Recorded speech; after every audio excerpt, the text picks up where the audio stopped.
Here we go. Jake and Josh are here to analyze the game they love for the team they love. This is another Dolphins podcast. Here's your host, Jake Mendel and Josh Houtz. Thanks for tuning into another edition of another Dolphins podcast. I'm so excited for today's show because I think Chris Grier has a nefarious plan to help the Dolphins finally win a playoff game and to talk about the new rules in the NFL. Some changes to Hard Knocks, maybe. Joshua Houtz, good to see you at this virtual table, my friend. Yeah, man, nice to see you. I'm upstairs. The kids are downstairs with the wife. They're at bay for now. So I'm so cliche. I say it all the time. I just love to be able to come on here and talk about Dolphins football with you. But now that the kids are, pent up a little bit, so to speak, I'm really enjoying being able to come on here and talk about some of these rule changes because I'm starting to realize at my age that I just want to go outside and just yell, like, stop changing the game I once loved. But part of me also sees the benefits of it. So I'm stoked to be able to talk about this with you, Jake. How have you been, man? It's Wednesday? How are you doing on this fine Wednesday afternoon? Wednesday is always my favorite day. Hump day, you're halfway through the week. It's still cold up here, Josh. You still dealing with some cold weather there? You're wearing a beanie, right? If you want to see Josh's beanie, 560 WQAM on YouTube. I do it just to mask the hair though too. So I don't know if it's that cold. Like it's cold, but I probably don't need a beanie. I'm just dramatic. And this is so relatable for everybody who loves the Miami Dolphins, mostly in South Florida. So I'm glad you can appreciate that. But Josh, you mentioned that the NFL, the game you grew up loving, the game you still love, is changing a boatload. Did you know in the 1990s, about more than 90% of kickoffs were returned? And I think last year that number was down, like flirting with the 30s. That's a 60% drop off. Did it ever feel like it kind of derailed that quickly? I mean, hearing those numbers, that's pretty drastic. But I guess now thinking about it, you kind of definitely see the game changing and seeing them get fewer and fewer. So I don't know that I would have threw those numbers out there, but I can see where those numbers are coming from because it's been a while since we saw those game-changing kick returns and punt returns that we grew up, emulating in the backyard, if we're being completely honest. That's so true. And I think that's one of the fun things about the kickoff is because it'd be wild, unexpected, unknown. And it kind of seemed like they turned it into a video game that started chasing its own tail, right? Let me explain it. In 2010, they introduced the wedge, right? Or they banned the wedge. You couldn't have three guys lined up together, running in a line, moving forward. And every year, it seemed like they were adding different rules, moving the ball up, making the touchback 20 or going up to the 25-yard line, adding a fair catch into it. It just seemed like they were trying all these different things to make it safer, which I completely understand. And then at the same time, eventually try to make it exciting again. But it seemed like there were so many holes being clogged. It's like a game that's patched itself so many times where you forgot what the game is because you've been so worried about the issues. Yeah, and that is it. And I mean, we do have to remember as fans. I mean, we do want them to go out there. I've heard people say, they'd be okay if you're watching baseball, right? And those guys were all juiced up and they were all just trying to hit home runs. I mean, we all want to see the competition at a high level. You have to realize that those kickoffs and things like that, just how, I guess, serious they were, right? I mean, those guys are running downfield full force, whether it's you're hitting a blocker, a wedge, whether you're going straight into trying to make the tackle. It's a little bit of a scary thing, but at the end of the day, now the NFL wants to have more scoring and things like that, so they're doing this, Jake. And I mean, I honestly, I was on Twitter, I've been refreshing, I kind of understood what was going on, but I don't think I knew exactly what it was until this morning when you sent me that diagram. And I'm just like, dude, the game I once loved seems like it's turning into like the XFL or something. Like I'm waiting for The Rock to come out and be like, the XFL's coming. But it goes back to that previous pod we did where we said how it's almost turning into flag football, right? They're taking away things and they're making it safer, and that's what we all got to remember. But this kickoff thing, I'm not certain how I feel about it. Tell me more about it, Jake, and tell me your thoughts when you first saw it, because my eyes almost fell out of the back of my head. It's like they turned it into a mini game. It's like you're sitting there playing Mario Party, and then all of a sudden they throw you into this thing that if you squint, it resembles the same game, but it feels completely different. So the ball is going to be kicked. I'm going to probably butcher this entire thing from the 40-yard line, your own 40-yard line. And then the kicking team's players are going to be lined up on the opponent's 40-yard line. So you're already on their side of the field. The receiving team, you have 9 guys, Joshua Houtz, lined up on the 30-yard line. So those are only 10 yards apart, which speaks to what you mentioned, right? Guys having 25 yards to get up full speed just to run into someone else, because That's fun. That's just fun. Red Rover. We've all done it before. But this is to get rid of that build-up space. And then from the 20-yard line to the end zone is called the landing zone. If the ball is kicked into the landing zone, it must be received, right? We were just talking about it. There was a point last year you could fair catch a kickoff and instantly take the ball out to the 25-yard line. If the ball it lands in that 20-yard line to touchback zone, it must be received. If the ball hits at the 20 and the landing zone and rolls into the end zone, the ball goes to the 20-yard line. So that's like you're starting to play a little bit of cornhole or something along those lines, trying to get it in the hole, if you will. And you get the ball at the 40 if it doesn't reach the landing zone, if you're trying to, coffin corner, try to get a little jivey with it. And you get the ball at the 35-yard line if it goes out of the end zone. Joshua, that is a lot to take in. Yeah, and I was sitting here telling you before that, I kind of understood it, but didn't at all. And now I'm sitting here, and again, just hearing you say it, someone much wiser than me, I still don't know that I fully understand this thing, right, man? Like, I think I need the new Madden game in front of me to see how this is going to work, because I'm looking at, and I'm wondering how this is going to affect the kickers, right? I mean, if you're a kicker, you might, you're probably out back right now trying to perfect that landing zone, right? I mean, it's just interesting what they're trying to do. And I mean, we're going to watch football regardless, right? I mean, that's what it all comes down to. People joke that they'll be wearing flags in a few years. We'll still be there, right? We'll still probably still be doing this damn podcast about this awesome Javon Holland hit stick. But it was, I mean, what would a flag pull be in? Yeah. Oh yeah.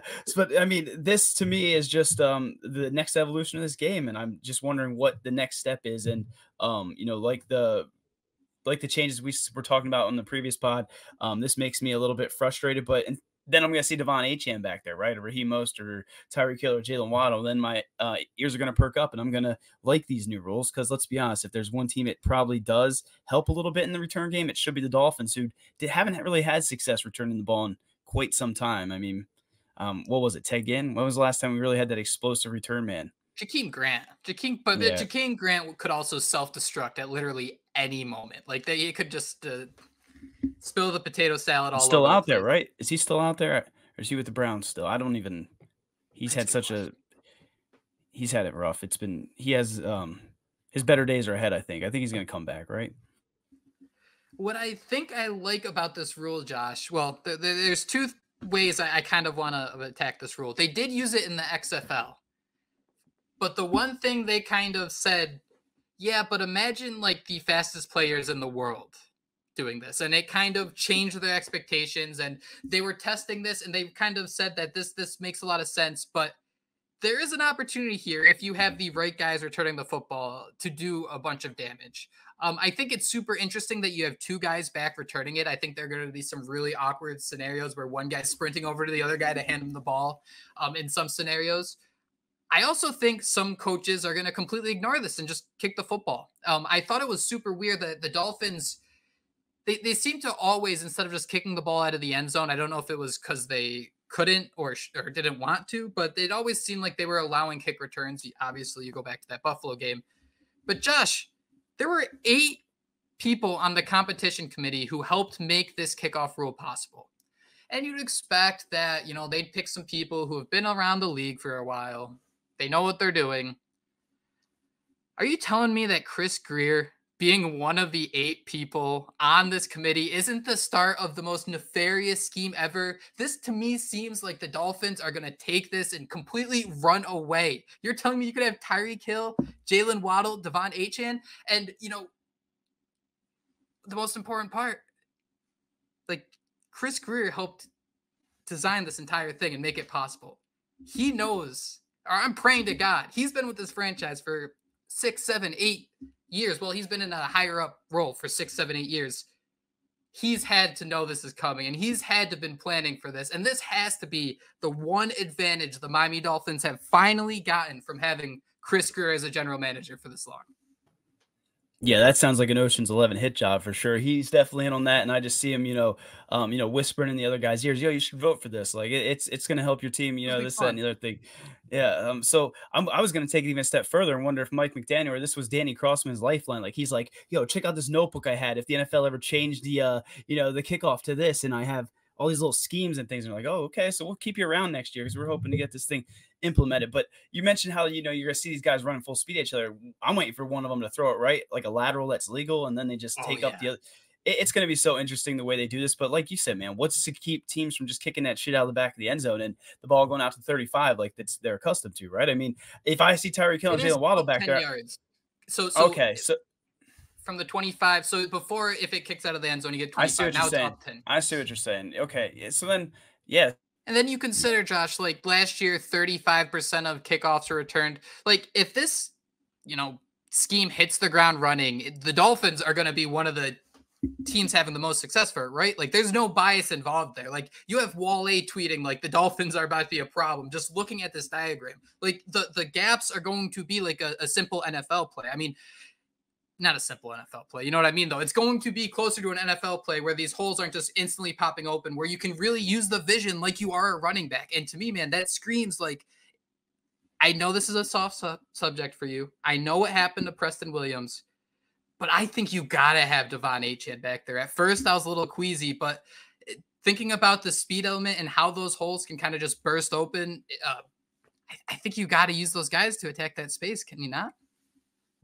Yeah, and I think what's interesting, it's almost a hat on a hat, right? With the two guys in the back, and then it's almost like those blockers up front, those first waves of lines. It's almost like if you have a guy that can get through one of those holes, it's game over. So one hole, the more touches we can get for Achane, the better. So I know a lot of people are worried about him being injury, maybe getting hurt on a kickoff. But let's be honest, anytime he's out there, that's a concern at this point, at least based off that one season. I mean, so if you can get him an extra touch, or I guess it'd be more than that, right? In a perfect world, I mean, that could absolutely change the game. And I mean, we've seen it again. I talked about the drought we've had returning kicks. I mean, imagine adding that then. I mean, you're now kicking it to Devon Achane, you're giving him that touch, and the ball, who knows where that ball's, the field's starting, your line of scrimmage is starting. So yeah, man, dude, it's definitely interesting. And I'm intrigued to see the way the Dolphins and other teams handle this, because do you completely change who's up front then blocking? I mean, I'm intrigued for sure.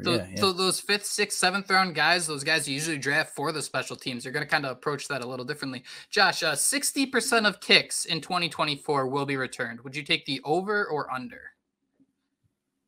It was about in the 30s this year. Yeah, I was going to say under. Under 60%? 30s this year? Would be nice, though. Would be nice. That'd be doubling. And I think that's kind of a crazy expectation. I think there will be a lot of teams to play this safe. But, man, I don't know what it is. I just think that this is finally the time. Like, I really expect us to be sitting there week 5 or 6. And as the Dolphins have maybe scored 2 or 3 touchdowns on this, Chris Grier is just sitting there saying, oops, me? I did this? What? Because it just seems like one of those situations where the talent that's on your roster. Like the only reason you're involved in trying to push things in this direction is if you know what you have and what you're capable of doing. And Danny Crossman, I know we're kind of salty about this failures the Dolphins have had on special teams over the last few years. He's been in the league for a long time, more than 10 years as a special teams coach. So I'm willing to hang up and listen in this scenario, especially if you can lean into using Achane or Josh. I didn't specifically ask it, but you're cool having Tyreek Hill back there making $30+ million in this scenario with a kick that's looking like this? I love Tyreek Hill, but I was going to say that I'm sitting here, I'm a little mad at him with everything that's been going on this all season, all the little rumors and things like that. I was going to say, put him back there, right? Get those extra touches out of him, milk him dry. But then he gets hurt, right? I joke about Preston Williams now. His career was derailed by an injury, returning kicks. I mean, you do not want Tyreek Hill to go down that way. So I think if you ask Tyreek Hill, he'd be the first one to say throw him back there. Jalen Waddle probably too. But I like your idea with Achane. I guess the question I had, and I thought maybe you were getting there, Braxton Berrios. I mean, you signed him, and I mean, he's a wide receiver 3, right? But part of the reason I think you may have brought him back was because he was relying at least fielding the kicks and things like that.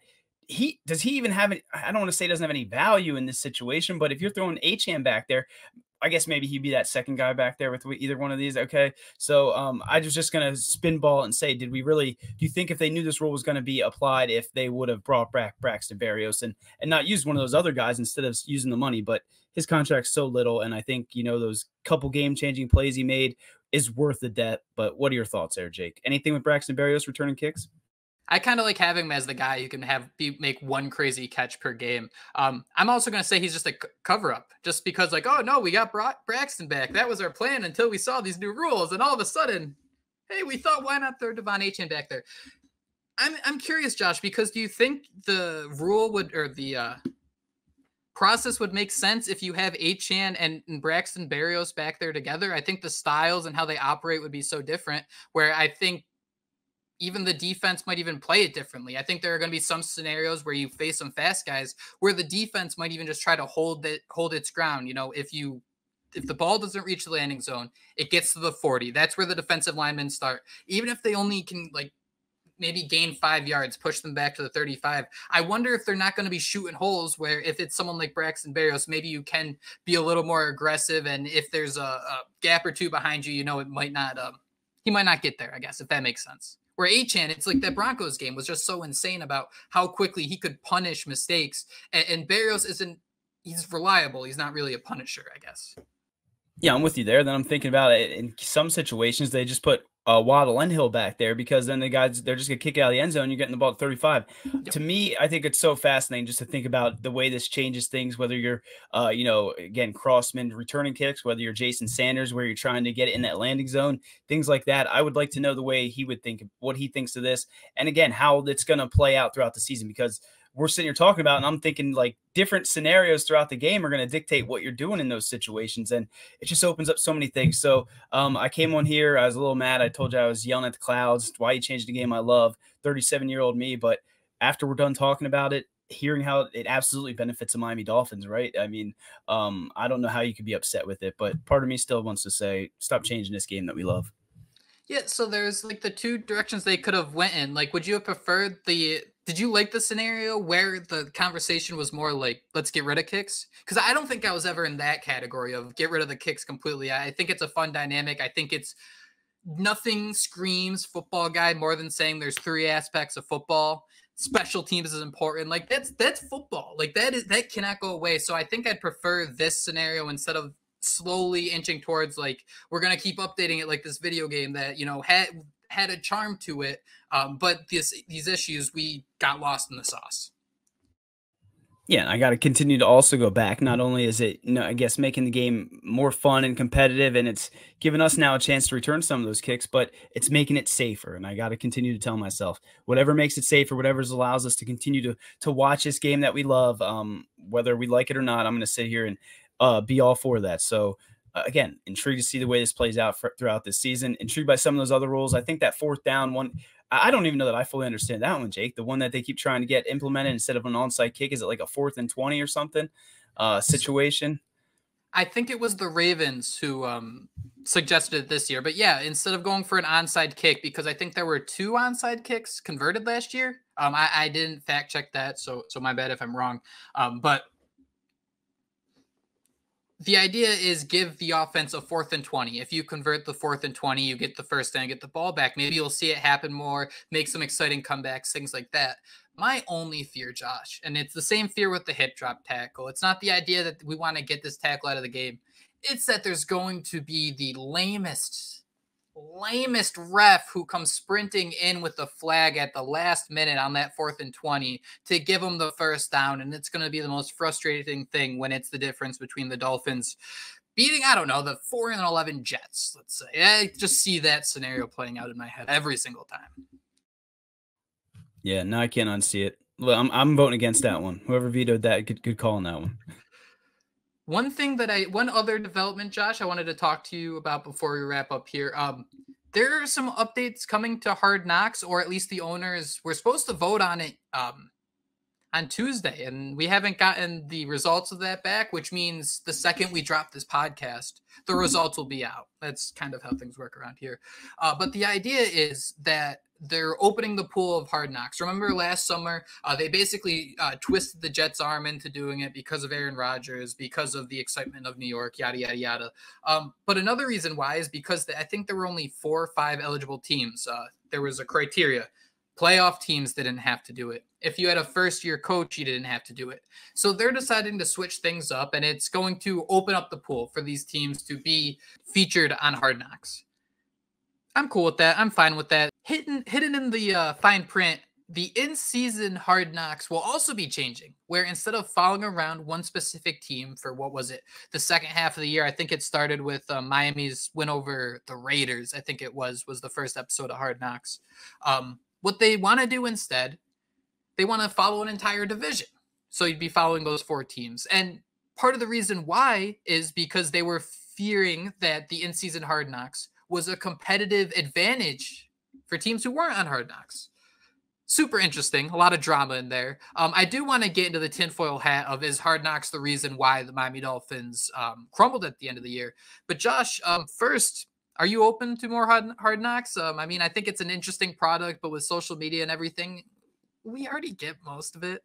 Not to be a hater, but you asked if that's the reason we fell apart, and I absolutely think that's it. But you're, as a fan of football, as someone who let's say the Dolphins didn't, be on it last year, I would have absolutely been intrigued and wanted to see more of that, right? So I'm all here for it. I kind of hope the Dolphins aren't a part of that, but I'm sure they will be. So more of it's better. But like you said, man, we see it all, right? And even now when they win games, I mean, some of the footage they show, like the 4K, cinematic type stuff. I mean, it's basically all they did was copy and paste that onto Hard Knocks anyway, except for some of the press conferences and probably how intrusive they were. So it's definitely funny that they come up with this now after, what probably took place last season. So more of it's better, I guess, but I'd rather not see the Dolphins on it ever again because I do blame Hard Knocks. What say you, Jake? I don't think they were a distraction. The injuries, dude. The injuries on this team were so absolutely insane that I refuse to blame anything else outside of that, because defense was obliterated. I think people are going to quickly forget that Jalen Waddle was severely injured. Tyreek Hill, I think he was playing through a high ankle sprain too. We saw what happened in that Titans game, and then what happened after the Titans game. You saw the production drop off. I think it's a good product. I think it's really well done. But it's like, yeah, you got to go see it. It's like you got to go see Mission Impossible in the movie theater. Otherwise, it doesn't feel the same way. You got to watch it on Hard Knocks in this 4K high def, or it doesn't feel the same way. That's kind of the pitch they're trying to hit you with. A little bit of the fine print, Josh, included that it seems like the in-season Hard Knocks might be on a cycle, because in order to be eligible now for the preseason Hard Knocks, which I think if I was going to want my team to be on one or the other, I think I'd prefer the preseason, just because you don't see the ship as it's flying, which can kind of be a little bit disastrous. The in-season Hard Knocks is going to be set up where I think they're going to have it on a rotating cast, because they word it in a way that teams can't appear on the preseason Hard Knocks if they're set to be on it this season or next season, which the only way you'd know if you're going to be on it this or next season is if it's set up ahead of time, which that is kind of interesting. But at the same time, I think it'd be better if they just picked division based on like, oh, things are heating up and the AFC East has, 3 teams pushing for a playoff spot, which it probably should have been this year, and they would have been the right division for it. But yeah, man, I think back to how Hard Knocks kind of happened for the Dolphins, and I wonder if Mike McDaniel kind of got caught up in things. I look back to I forgot what game it was after, but when he, called out Jalen Ramsey, he basically called out a bunch of people and he said, "This is a stupid play call. Whoever called this," and he's obviously talking about himself, "is an idiot," and talking about a fade to Tyreek Hill. He called the same play 2 weeks later. Maybe more than seeing it as an advantage for other teams, did maybe the Dolphins kind of get wrapped up in it too much and panic? Because if Mike McDaniel's saying that and saying this is a stupid play call and then calling it again a week or two later, it's obviously he's just trying to bluff on camera more than anything else, is he not? Maybe. And that's Mike McDaniel. If anybody's going to do that, it would be him, right? So that's a good theory. And, talking about this and hearing it all unfold, it does sound like maybe the Dolphins are going to have a couple years before we have to worry about it again. And like you said, Jake, I am all for doing the preseason one, because there are times when we come on here and we talk about some of these acorns, right? When the roster's, bloated and there's all these guys that we honestly being living up here in the Northeast, we don't even get to see some of these guys at times other than what they're showing on social media and things like that. So it'd be cool to see some behind the scene clips of, some of the different guys. I was going to throw out there Zeke. I don't even remember what it is. Vandenberg or whatever, the Zeke, the pass rusher. Linebacker. Yeah. They signed him to a futures deal. Yeah, nice. So, I'd love to see him showcasing things, but I agree with you. Now that you mentioned it, it's definitely the injuries we have to blame for the Dolphins season kind of tumbling. And I do think that the intrusiveness, maybe the cameras got to them. I'd be intrigued to know what the players think, right? Now they should be able to come out and, say whether or not they felt like it was a a hindrance, but I don't think any of them did at the time. So who knows, man? As long as we don't got to see Dolphins on it for a long time, as long as we don't have to worry about those cameras and having to relive some of those moments too. That's what really sucked. I mean, it was fun when the Dolphins are winning, having to watch it, over and over again. But once we started to see the way the season was going, it was really hard to tune in. And I think you were doing like an open thread, you poor thing, and you had to fight through it, man. I stopped near the end of the season. I couldn't do it. It was so bad, dude. It was so bad just seeing it all unfold. And it's like, we got to do this. 32 hours from now. How exciting is that? But sorry if any of this came off is discombobulated, especially the Hard Knocks part. Like we said, things haven't been released yet, so it's all kind of hearsay. And but yeah, Joshua Houtz, you will not be with us for the remainder of the week. You are going on a little beach trip, so I wish you the best. I hope you have a wonderful Easter. Kat and I will be back later this week. A little more draft talk as we gear up. We are less than a month away from the NFL draft, so you better check your pulse if you're not fired up. Joshua, do you have any final thoughts for us today?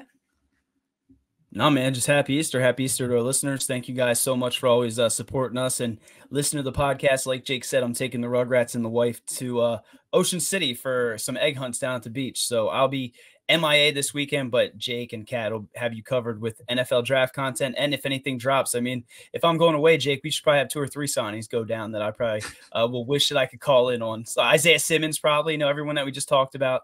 But all jokes aside, happy Easter to our listeners and happy Easter to you, Jake. And after Easter, right, isn't that when things start to gear up and we're getting closer and closer? We'll be at the draft. We'll be covering the draft soon, and then it's going to be mini camps and football season's going to be here before we know it. But for now, just enjoy time with your family, enjoy Easter, and enjoy listening to this podcast. I do hope. He said it all. Until next time, fins up. Fins up.